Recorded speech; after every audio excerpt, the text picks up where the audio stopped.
Amazing audience, good morning. It's day 9 of 84 days to meeting 1001 past podcast guests in 12 weeks from the US and Canada.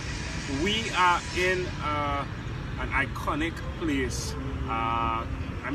Rocky was here, right? And he's down there somewhere. He's still right this morning. We didn't get to meet him, but he's down there. But what's amazing as well is this morning we have Michael Sherlock, who was a past podcast guest, and now I get to hug, and then I get to say, hey, nice to meet you. You know, so it's amazing. So here we go. Michael Sherlock, nice to meet you in person. I know it is. It's wonderful. How are you doing? Very good this morning. Wonderful. Welcome to our crazy city. You have some music in the back. We have some construction. It's like any other large city that you'd expect at 8 o'clock in the morning. That's great. So do tell us, give us an update as to what's going on in your world from the last time we spoke, if things have changed, and what are you doing now?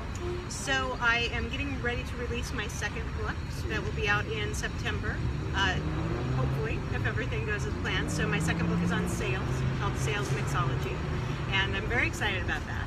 And my podcast that I do for Shock Your Potential has been growing. So it's been a crazy couple months. I think it's been a couple months since we've interviewed, and since then, just the opportunities to reach more people, to have more kind of online learning programs that I do as a part of my speaking and consulting has really opened up some new doors. So it's been very fun.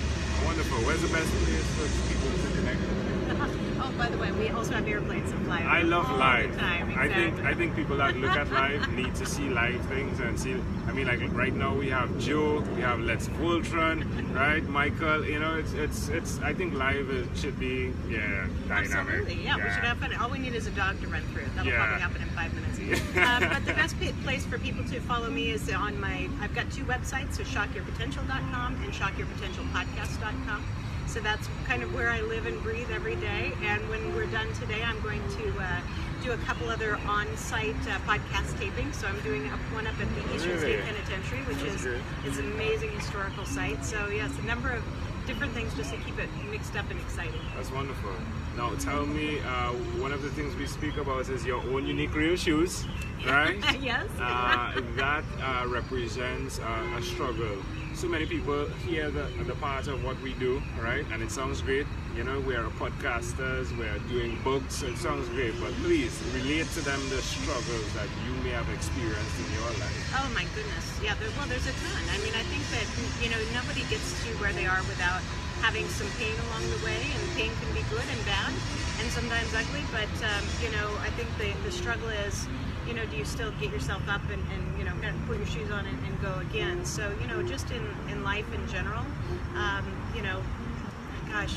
would have a very, very blessed life, but had to work hard for everything I did. And, just being an entrepreneur, you're right, it sounds great, and you're a podcaster and wonderful, and try and put on the best site, but it's hard to get up and motivate yourself every day when, you're working at your own home office. It's hard to make sure that you do the right things to get followers and listeners and really get people to read my book.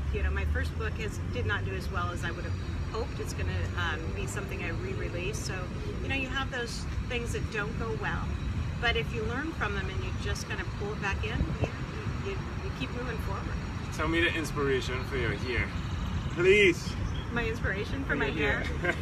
So I've had very, very serious jobs. So I was a VP of sales for 2 different global medical device companies. So, kind of the suit, get dressed, wear the suit, be very professional. And one day, call it maybe a part of a midlife crisis, but one day I woke up and said, inside me there's this really happy, joyous, fun person that I don't always get to show. So I showed up to work one day with this big chunk of deep blue hair at the beginning, and everybody kind of looked at me and nobody said anything.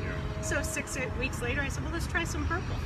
And after that, let's try some green. And then I've gone all cotton candy pink, I've done all bright blue.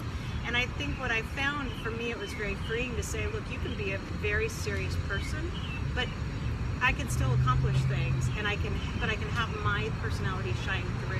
And that was really important to me. So now it's kind of my trademark. And if I don't have it bright enough, people are like, is everything okay? What's wrong with your hair? It's normal. And so it's been a very fun way to just show both sides. You can be very professional, but have a lot of flair with what you do. Yeah, I love it. I don't think I can ever forget you. No, And nobody ever forgets me. See? Exactly. There you go. Exactly. You've showcased your uniqueness. What's something you'd like to share with someone out there that's listening? Something that you believe people need to understand in who they are? You know, I have a lot of people that call me for career advice. And it's one of the reasons that I started even a job seeker series on my podcast, because people who are in the job search, whether they're trying to find the next one, maybe they're in between jobs, it's very stressful, feels very lonely and isolated. And the more I've been talking with people, just to get them to understand, look, you're part of the world. You know, there are other people out here. It doesn't mean that there's anything wrong with you, even if you were let go from a position. You know, find a group of people that you can surround yourself with, that you can show on the bad days how you're feeling, but that'll also lift you up on those others. And, you know, we're all human. At the end of the day, we're all human beings. Let's take care of each other, but don't forget that it's okay to reach out and say, I just need somebody to give me a little extra love, a little extra hug today. Agreed. Yeah, I got my hug today already. You've had a few already today. I have. All right, in closing, right, when you heard that this guy from the Caribbean is coming to meet you, right? Yeah. What did you think? Awesome. Yeah. It's like awesome. How many times do people keep themselves from doing something that's very risky, you know, that looks like, oh my gosh, if I do that, I don't know what's going to happen. They'll take the chance, kind of jump off the cliff and say, all right, I'm just going to see what happens. And the fact that you have made this journey and that you're coming to meet those of us that, you know, we've interacted with, but I bet you're meeting a lot more. Yeah. To me, that's just very exciting to see that we all have it within us potential to do more than we think possible. I agree. My friend, thank you for being on What is Inspired Thank you. by 12minConvos. I love it. Very glad to be a part. Boom! Boom.